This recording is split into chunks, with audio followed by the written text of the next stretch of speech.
নমস্কার বন্ধুরা, আমার ছোট ছেলের জন্মদিন উপলক্ষে আমি যেভাবে কাশ্মীরি কাতলা রান্না করেছিলাম।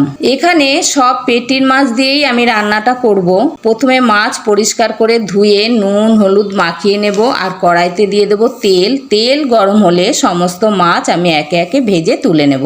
এবারে একটা মশলা তৈরি করে নেব। তার জন্য নিয়েছি আদা, রসুন, পেঁয়াজ, কাঁচা লঙ্কা, টমেটো, চালমগজ, পোস্ত আর কিশমিশ। সমস্ত কিছু দিয়ে একটা পেস্ট তৈরি করে নেব।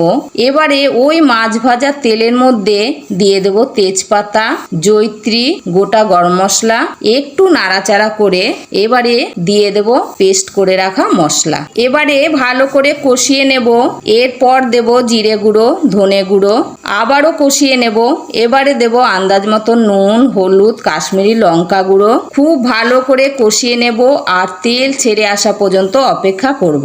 এরপর দেব পরিমাণ মতন জল। ঝোল ভালোভাবে ফুটে উঠলে দিয়ে দেব ভেজে রাখা মাছ। এরপর দেব হাফ চামচ চিনি। কম আঁচে আরো 2 মিনিট ফুটিয়ে দিয়ে দেব কসৌরি মেথি পাতা। এরপর ধনে পাতা কুচি দিয়ে নামিয়ে নেব। ধন্যবাদ।